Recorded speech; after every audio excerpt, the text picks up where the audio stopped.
Hi! Welcome to Karen's lockdown kitchen. Well, we're not quite locked down, are we? We are, what is the word, socially distancing ourselves, which is, yeah, we have to do it. It's a good thing to do, staying safe and staying home. It's given me loads of scope to experiment in the kitchen. I've always liked cooking, but sometimes life does get a bit in the way of developing new ideas. But because we're in this situation, it's lending itself to that for me. Now then, I have some leftover cooked beef. It's like your joint beef. It's lovely. Excuse me. So this recipe should be really quick. I thought to myself, what can I do that's quick? Use the beef and use some ingredients that I've not ever cooked with before. One of which is peanut butter. So that makes me think of beef satay curry, because it's going to have a sauce. So I've got 6 button mushrooms or so, and about 3, what are they? Oops, sizzle. Spring onions. I only use the spring onions because I needed to use them up. You know, an ordinary onion is fine. And I'm just popping those into my wok. And leaving them to do their own thing a little bit. I'm going to just put a little bit more. I use Spry Light, but obviously you can use any vegetable oil you wish for this. But I'm giving it a squirt of that. And I've got waited in the wings some chilli flakes. Now, you can use fresh chilli or no chilli, but I happen to got this jar in, so they're waiting. I've also got some garlic in a tube and some ginger in a tube. And I'll say it every time, but obviously just use whatever you've got. Don't be rushing off to the shops to buy anything I mention here. You can adjust and ad-lib it. Ad-lib, it's like being on stage. I miss my way. No, not really. So they're doing that. They're just, what happens with the mushrooms is you get this umami. I'm not sure that I said that right. You get this delicious taste of mushrooms when they're allowed to sort of cook and give off their juices without too much messing with them. So while I'm leaving them to do that, I'm going to squirt. Oh, I've got some curry powder. Oh yeah. Obviously that is a generic sort of general curry powder. Some people like to make their own blends up, don't they? I've been using a blend from the Twisted Curry Company recently, but I've run out. And they're great. And they do all sorts of different ones, using maybe spices that you haven't come across in the past, but they know all about that, so they put them together in a little bag. But I've just got this. I've got some coconut milk. I've got some beef stock. I made a corned beef hash earlier, and that's the leftover stock that I didn't use in there. Because like I say, I've not done this before, but it should be dead easy. So now I'm going to give those mushes a stir. I don't want them to catch.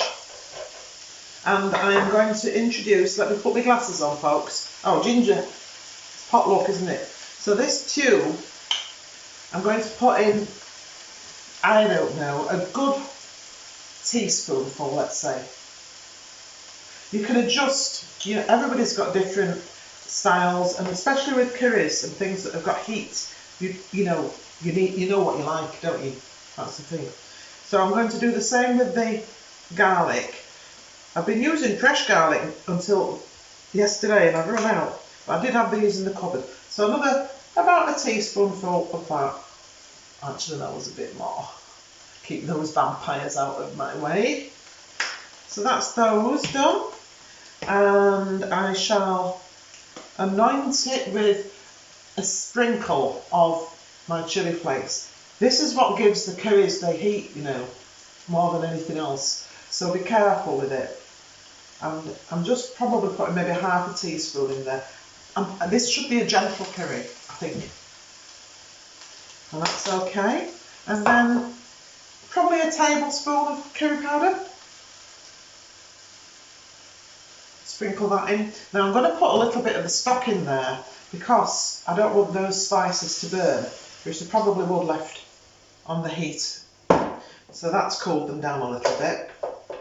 That's nice. Can you see? Yeah, that's it. So that's gone in there. We'll come back up. I've been having problems with my little electric hob, so I keep my eye on it in case it's on the blink. So what next? I'm making it up as I go along. Ah, I know. This is peanut butter. Now I'm not a big peanut butter. I don't mind it. I just never think about it. But my granddaughter Silke, she loves her peanut butter. She's only 3. So this I'm using her rations because of course we can't see. This is a good heaped tablespoon. So we can't see, I can't see my grandchildren because they are isolated down in Brighton. So sorry Silke, next time I see you I'll have probably used up your rations. So I'm just going to stir that into that. It's like a paste now. It smells nice. It does. I'll give you a closer deco. Okay, good. So that's fine. So then I'm going to put in a bit more stock. I'm going to turn the heat up because I know you don't want to be all day waiting for pans to boil up, do you? I try to make short videos, but they do tend to go on a bit. But, you know, I'm in the learning curve. This is something that I've just started doing to develop my own skills a little bit and to obviously develop recipes and share them with people. I might even, you know, I was thinking this afternoon, what if I put all these recipes, which are simple, and they're all cooked from scratch, pretty much, and what if I wrote them up in a little booklet or book? Might that be a good idea? I thought so. So yeah, I'm going to put the rest in because there's not much beef stock there. To be fair, there was probably about, let me have a look, maximum 200 millilitres. You don't need much. And when I say beef stock, it was just like an OXO cube in water. I haven't been boiling up any bones or anything. I'm not that clever. I don't know much about that style of things. My mate Terry off the Bake Off, he's amazing at nearly everything I've ever come across, but he's very good at butchering meat and doing the things that most of us don't consider in our lives. So that's lovely. So now I'm going to put half a can of light coconut milk. You can use full fat, but it's just what I had in the cupboard, and that's going in. I haven't even put a full half. Put a third of a can,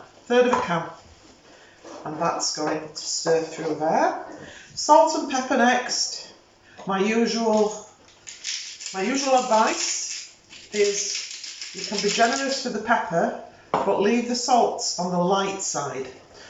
Simply because we're not meant to eat lots of food that's heavily salted. We've got to have a set amount per day.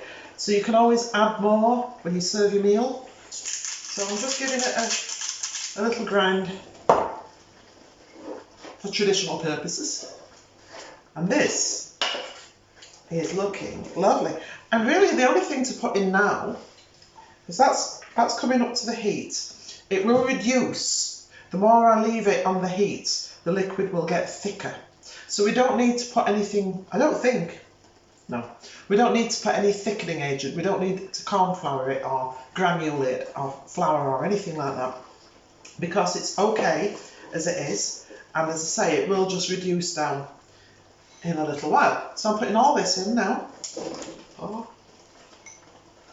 And I'm just with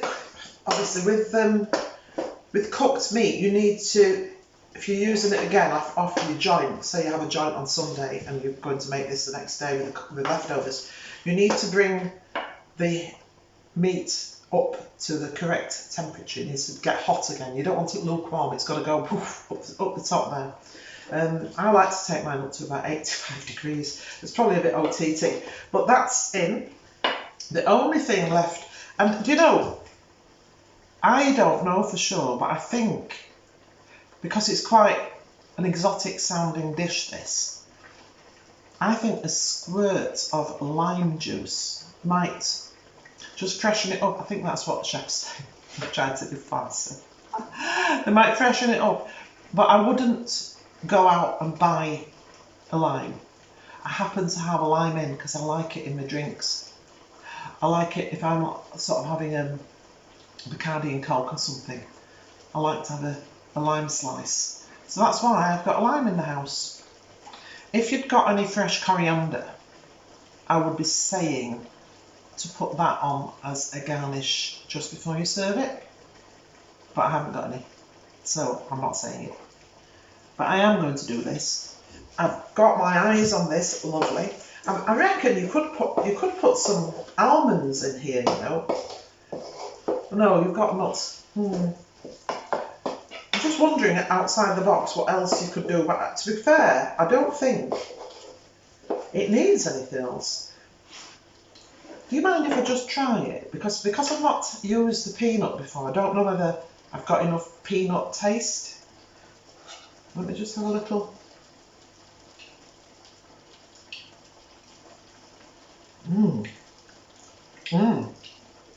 Oh, I have. It's quite spicy, but in a good way. Ooh. Because it's got the creaminess of the cocoa milk, just to take the edge off it. Wow, that's really good. You know, let me show you. So this is a recipe that I've just made up to use up leftover beef, and it takes, without talking, probably, I don't know, 10 minutes or something to do and have it on the table. I'm just going to squeeze my lime in. Very satisfying, that. I like it. Do you never get any pips in limes? I never see pips in limes.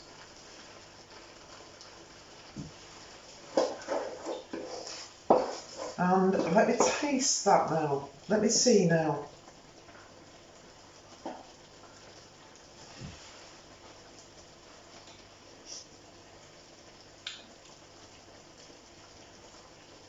Oh, do you know? I think I've just invented probably the best thing I've ever tasted in my life. It's absolutely gorgeous. It's really gorgeous. I've just served this with plain rice. Except my husband John won't eat it. So I've always got to do half and half chips and rice. That reminds me of that programme, Benidorm. Do you remember they used to go to the restaurant and chips and rice? Treats. Anyway, that's aside. So it's done. It's done. So I would say I'm going to call this Malaysian. Is it Malaysian? Anyway, satay, beef satay curry. And I'm bringing it up to show you the finished result. Honestly, try it. Just try it. It's absolutely fantastic. I can't wait to eat that. I'm going to set the table now, and that's it. Finished. Thanks for staying with me. Stay safe. Stay home.